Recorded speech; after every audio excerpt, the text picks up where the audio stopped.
good morning, or afternoon, whenever you end up watching this. Welcome back, everyone. Mr. Marvin here. I hope you guys had a great weekend, and I hope that it was restful or exciting. I don't know if you guys are doing any Christmas shopping. I know I did, um, in person or online. It's up to you. But in any case, I hope that you guys had um, a good weekend, and we're ready to get back into the grind this week. So today, December 7th, 2020, what we're doing is we're going to take a step back and talk about the basic types of writing and then main idea in paragraphs. And so the reason that we're doing an Edpuzzle is because there's a lot of lecturing for this class period, and just from studies, or sorry, well, I guess studies, infographics, whatever, surveys that the teachers have put out, Edpuzzles are, better than just rambling at you for however long. So, first question that you'll have to answer is, why are we doing an Edpuzzle? And then I'll put one right there. So, that's what we're doing today, and that's why we're doing this instead of a live meet. We'll be meeting live tomorrow as we continue moving, but that's what we're doing today. So, all right, your bell ringer for today, it's just a riddle. So we're just having a little bit of fun with it. I remember I do this with all of my English 9A classes, incorporating riddles into the bell ringers every once in a while. And so it's a little brain teaser, not necessarily related to what we'll talk about, but sometimes they can just be fun. So your two riddles for today are, I can fly but have no wings. I can cry but I have no eyes. Wherever I go, darkness follows me. What am I? I can fly but have no wings. I can cry but I have no eyes. Wherever I go, darkness follows me. What am I? And then the second one is, what loses its head in the morning but gets it back at night? What loses its head in the morning and gets it back at night? So, take your best guess. Put it as your bell ringer. That's your bell ringer for today. And I'm wondering if I should tell you the answers.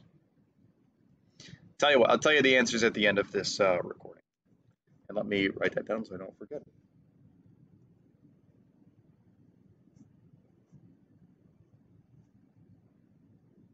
Okay, so as I said, today we are talking about the main types of writing, and we are also discussing main ideas. So first, we're going to look at the types of writing.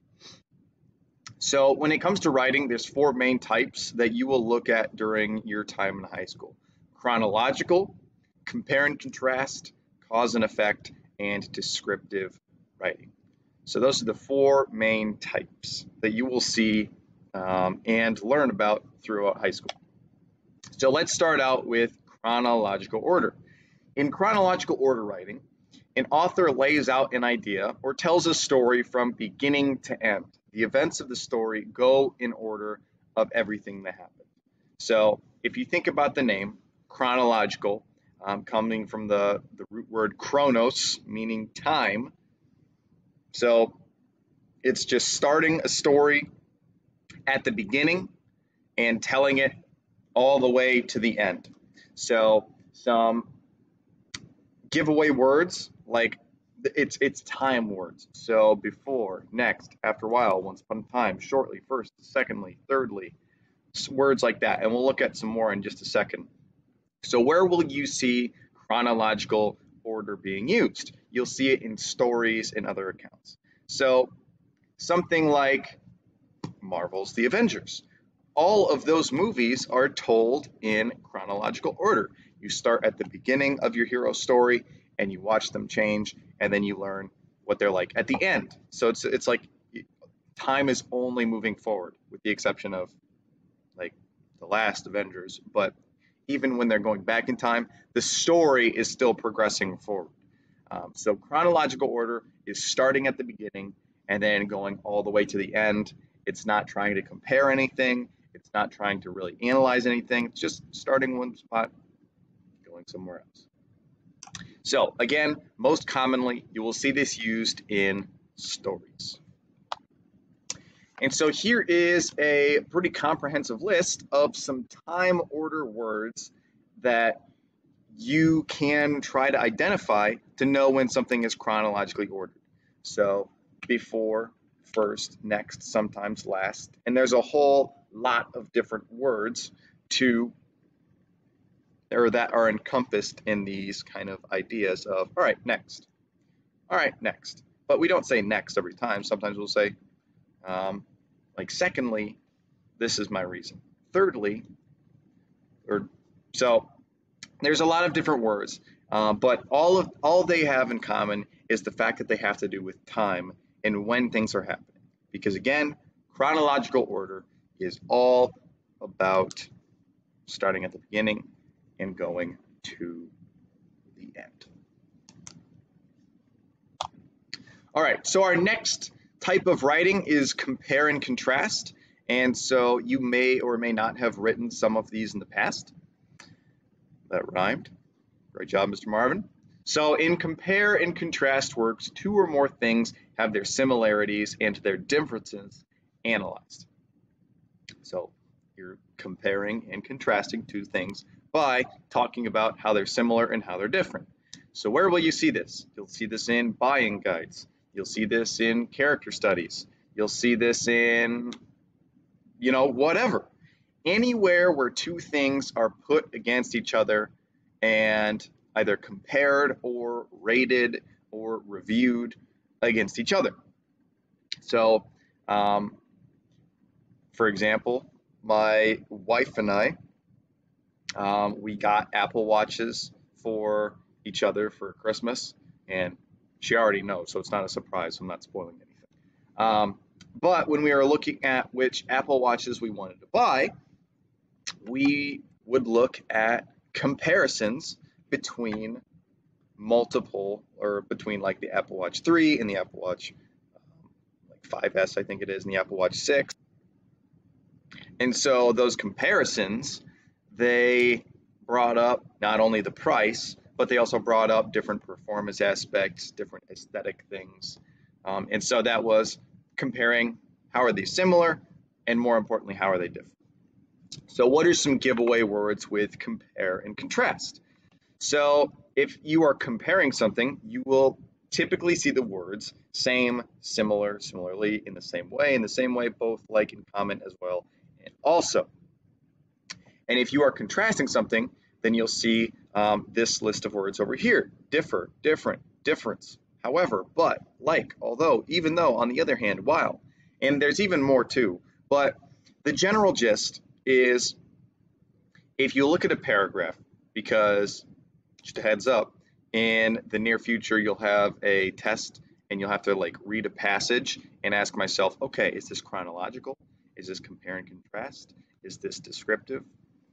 So just be ready for that. And so these words, if you see them, so let's say you read a passage and you just don't know at all if it's compare and contrast or descriptive, look for these words. And if you see those words, then you'll have an idea, oh, they're comparing something. They're contrasting the two things. So we have chronological writing, starting at the beginning, going to the end. We have compare and contrast, setting two things right next to each other and talking about their similarities and their differences. Then we also have cause and effect. So cause and effect is a relationship between events or things where one is the result of the other or others. This is a combination of action and reaction. So cause and effect can be, well, let me finish reading the slide and then I'll talk about some potential confusions that we might have. So where will I see this? You'll see this in analyses of historical events or in explanations. This might seem similar to chronological order, but the focus will not be on the order of events, but the causes and the outcomes. Okay, so this is where cause and effect can get a little murky with some of the other types of writing. So let's say we are looking at at the start of World War II. And so we're talking about, or the start of U.S. involvement in World War II. And so we're talking about how the Japanese, when they bombed Pearl Harbor, coincidentally, on December 7th, that's kind of why I chose it. When the Japanese bombed Pearl Harbor, you can talk about the decisions that happened before Pearl Harbor, and then during Pearl Harbor, and then after Pearl Harbor. So it's like, oh, okay, well, we're talking about what happened at the beginning, in the middle, and the end of that whole attack. So that's chronological, right? Well, not necessarily. If we're talking about the effects of Pearl Harbor, and if we're talking about how the bombing of Pearl Harbor changed American views towards war, changed American views towards the Japanese, then we're focusing on the effect of that occurrence and not necessarily just like trying to tell a story. So cause and effect really digs into why did something happen? What caused it? And so it can also, well, not necessarily. So cause and effect can be pretty similar to chronological, but try and discern the focus that it's trying to kind of dig into. So cause and effect, analyzing the effects of an action, and okay, well, we know who we are now. What led us to that? What actions occurred that brought us to where we are now? That's cause and effect. And so, just in case, as I said again, the difference between cause and effect and chronological can be a little murky. So if you see these words, you have an indication that it's probably cause and effect. So we have for, because, since, as, to the result from, or to result from, to be result of, due to, because of, the effect of, as a result of, as a consequence of. Those are all pretty big indicators. Or you have these lists over here, as a result, therefore. But look, so in the last sentence here, she got an A+. How did she get an A+? Because she studied hard for the chemistry exam. So here's the effect, here's the cause. Here's the effect, here's the cause. Here's the effect, here's the cause. So cause and effect focus on something that happens and what led to that point. Okay, so we've had chronological, we've had compare and contrast, we've had cause and effect, and our last one is descriptive or informative. The primary purpose of descriptive writing is to describe a person, place, or thing clearly and concisely. Time is not an important factor in this type of writing. This writing is purely about informing the reader on the topic that has been presented to them. So here's an example of a descriptive paper that you probably wrote if you were in my class, the peanut butter and jelly assignment. So in the peanut butter and jelly assignment, I asked you guys to write down the instructions on how to make a peanut butter and jelly sandwich. And so the whole point of that was like to be as detailed as you possibly could. But that would be descriptive writing, because are we focusing on a story? Like, are we telling a story as we're making this peanut butter and jelly sandwich? No. So even though we're starting at the beginning, like chronological, and we're talking through the end to make that peanut butter and jelly sandwich, the purpose isn't to talk about how that peanut butter and jelly changes. It's not to tell a story. Just like in the Avengers, those stories are about how their heroes change and mature and become more heroic. Descriptive writing is just telling us something. So descriptive writing is also like newspapers. It's instructional manuals. It is cooking instructions. It's the book of instructions that you get in your car that you can look at if something is going wrong. Descriptive, again, is not telling a story. And that's the biggest difference between descriptive and informative, or it is between descriptive and chronological. Chronological is telling a story. Descriptive is not. So There aren't really any giveaway words like with the last three types of writing for descriptive writing. And so essentially, if it isn't compare and contrast, if it isn't cause or effect, if it isn't chronological or telling a story, it's probably descriptive. So if it's just trying to teach you something, if it's just trying to give you some information, it's probably descriptive. Okay, so what we're going to do now is we're going to look at a couple example paragraphs, and then you guys will have an opportunity to guess which it is. Okay. Since my daughter has been in daycare, she has become better at a few different things. To start off, her vocabulary is much larger and more developed. Before she started daycare, my daughter had a few select words that she would say, like mama, dada, Coco, one of the puppies, and some other simple words. Now she tries to repeat everything that is said. Another result of her being in daycare is that she has the ability to interact with other children better. In the past, she was only around one child.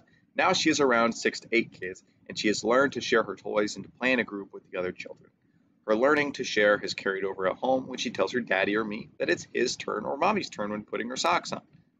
A third outcome of her being in daycare is the fact that she is becoming more self-reliant. Before daycare, she wouldn't try very hard to help me with getting dressed, but now she wants to try and do it all on her own. She puts her pull-ups on and tries to pull on her shirt and pants by herself.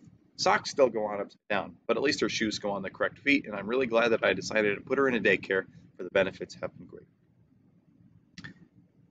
Okay, so this is a tough one. What type of writing is this? Is it chronological? Is it compare and contrast? Is it cause and effect? Is it descriptive? So take a second, maybe go back through the paragraph or through the slides and try and give your best guess. Okay, so hopefully you've had your best guess, and if you went back through the paragraphs and you looked, you should have noticed something on the cause and effect slide.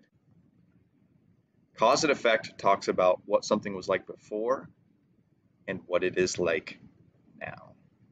And that is the biggest indicator of this paragraph, talking about the daughter before and talking about the daughter after.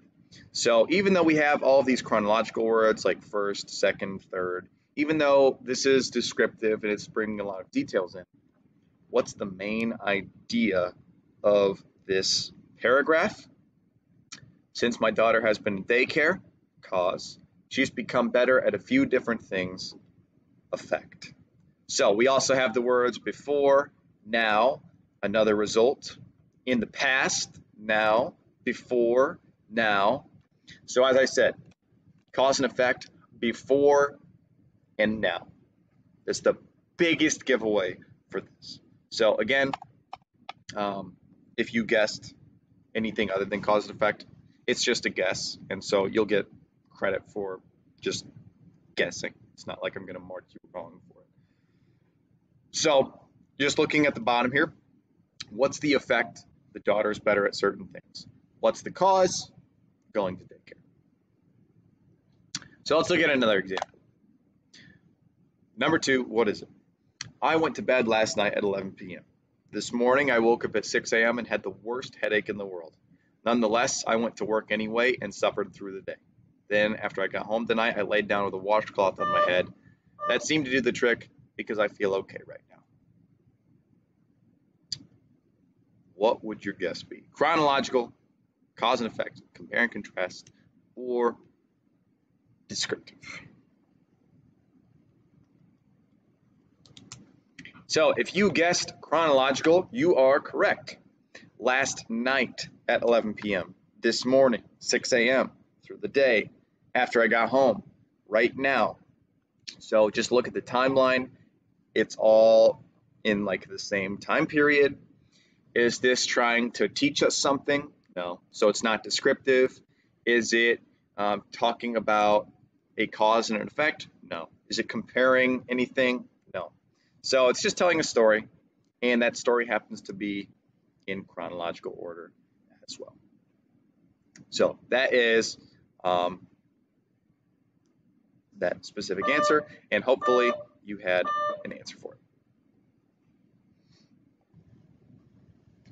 Okay, so those were the 4 types of writing that you will see, and hopefully those explanations weren't too confusing. We'll continue talking about them as we see them in stories and paragraphs throughout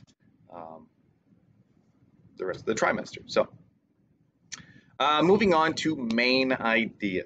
So what is the main idea and how do we find it? So the main idea of a paragraph or essay is the most important thought about the topic.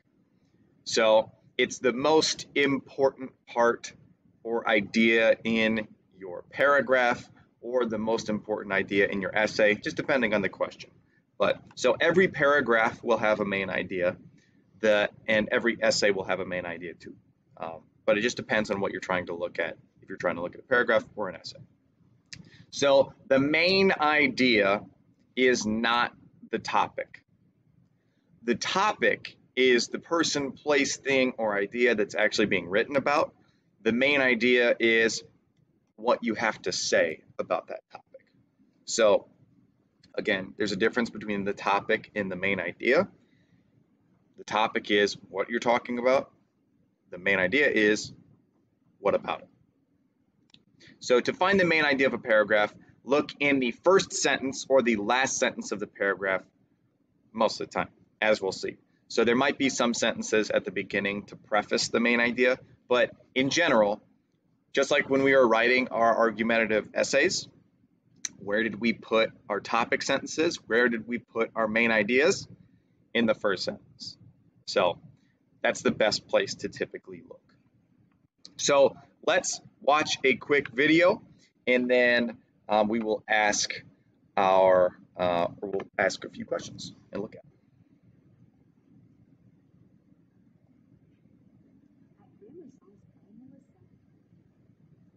What is main idea? More importantly, how can understanding main idea make any better? If this video is too quiet, it is linked in the PowerPoint.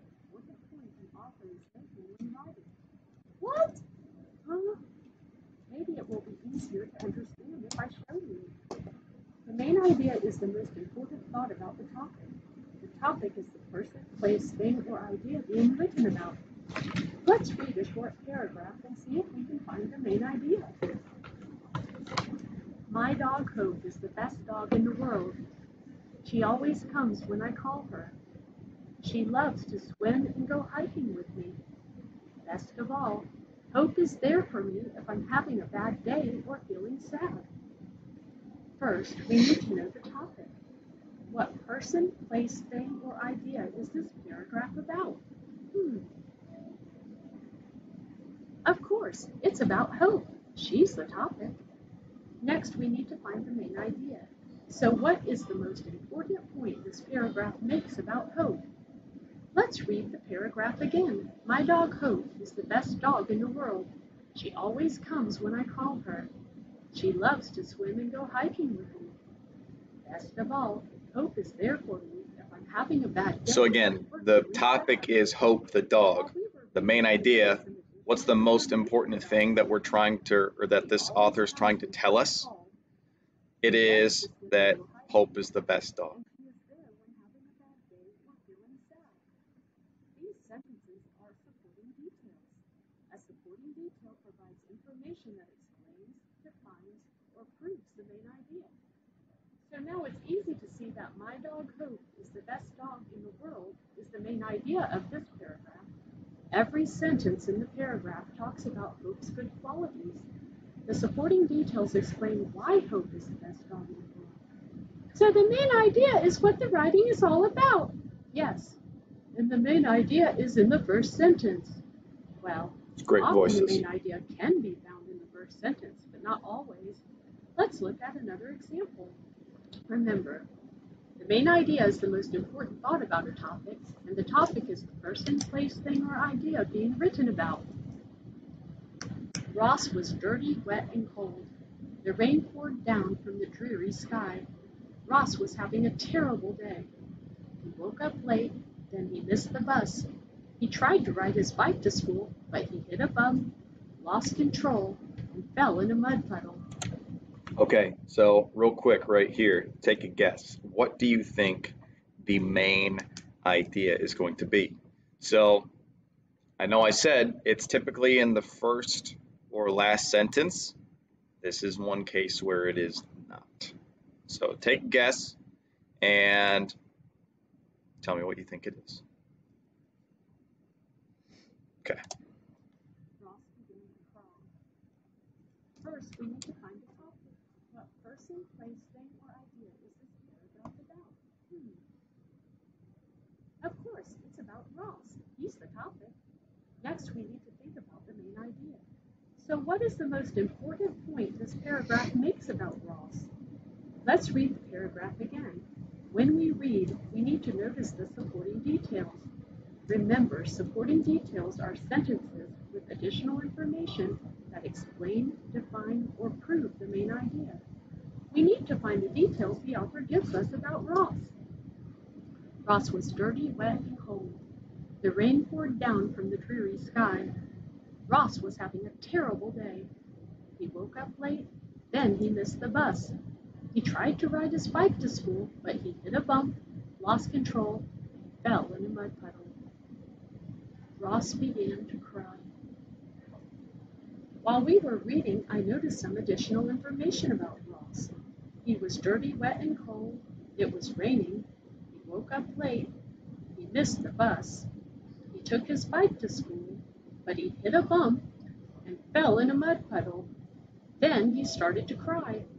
The author gives many supporting details about Ross, and all of these details prove to us the most important thought about Ross, the main idea. Ross was having a terrible day. So the main idea is that Ross was having a bad day, and the supporting details explain why. Exactly. Understanding the main idea is important when you read, but main idea is also essential when you write. When you write, you have the responsibility of sending a clear message to your readers.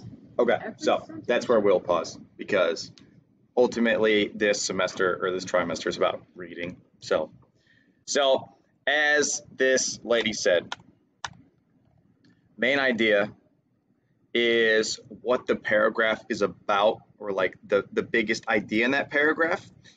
All of the other supporting details point to the main idea, and they're just giving examples and explanations as to why. So, all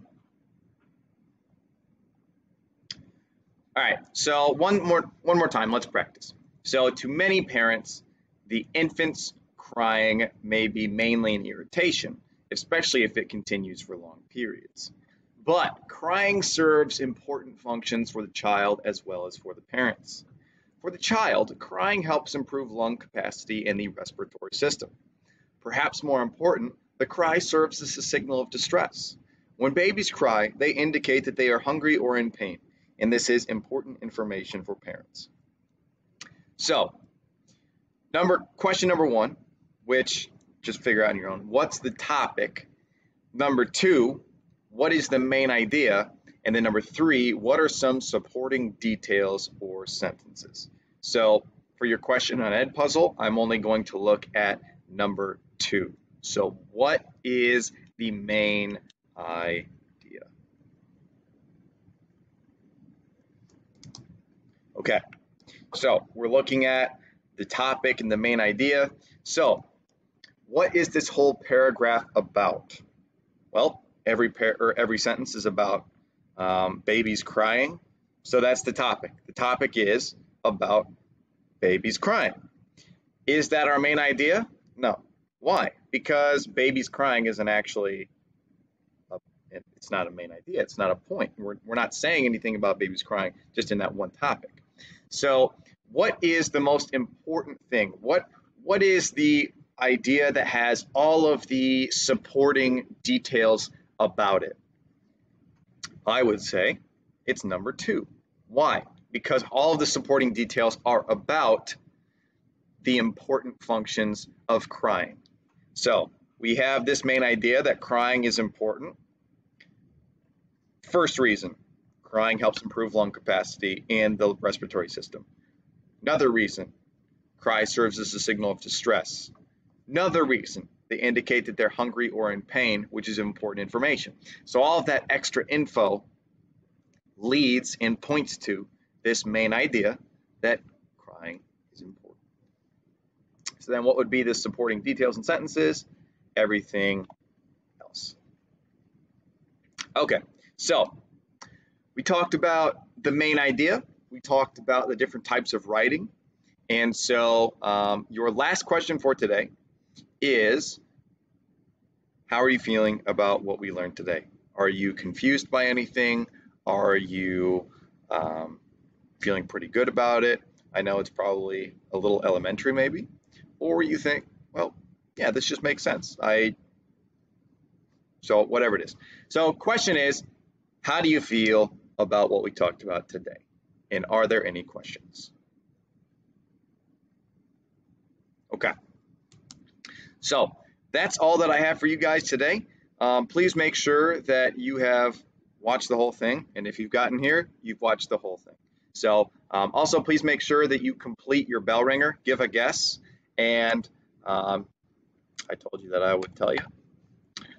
The answer to your first bell ringer, I can fly but have no wings. I can cry but have no eyes. Wherever I go, darkness follows me. What am I? It's a cloud. So clouds always flying in the sky. They can cry. It's rain. And then darkness follows me, the shadow of a cloud.